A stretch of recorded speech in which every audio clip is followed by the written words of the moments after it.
2 Chronicles chapter 25, New International Version. Amaziah was 25 years old when he became king, and he reigned in Jerusalem 29 years. His mother's name was Jehoaddan. She was from Jerusalem. He did what was right in the eyes of the Lord, but not wholeheartedly.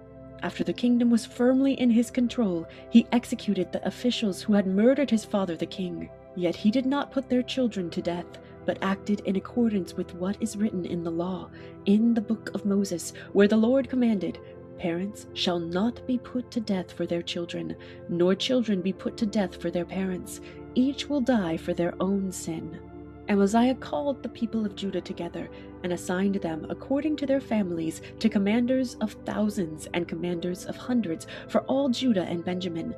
He then mustered those 20 years old or more and found that there were 300,000 men fit for military service, able to handle the spear and shield.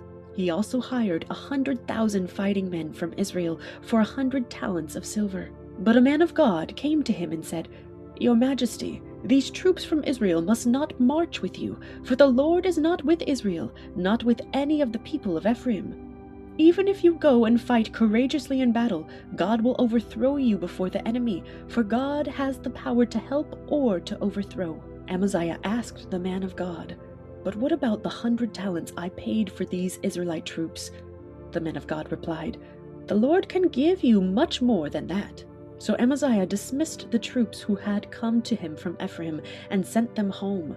They were furious with Judah and left for home in a great rage. Amaziah then marshaled his strength and led his army to the Valley of Salt, where he killed 10,000 men of Seir. The army of Judah also captured 10,000 men alive, took them to the top of a cliff, and threw them down so that all were dashed to pieces. Meanwhile, the troops that Amaziah had sent back and had not allowed to take part in the war raided towns belonging to Judah from Samaria to Beth Horon. They killed 3,000 people and carried off great quantities of plunder. When Amaziah returned from slaughtering the Edomites, he brought back the gods of the people of Seir. He set them up as his own gods, bowed down to them, and burned sacrifices to them. The anger of the Lord burned against Amaziah, and he sent a prophet to him, who said, "Why do you consult this people's gods, which could not save their own people from your hand?" While he was still speaking, the king said to him, "Have we appointed you an advisor to the king? Stop! Why be struck down?"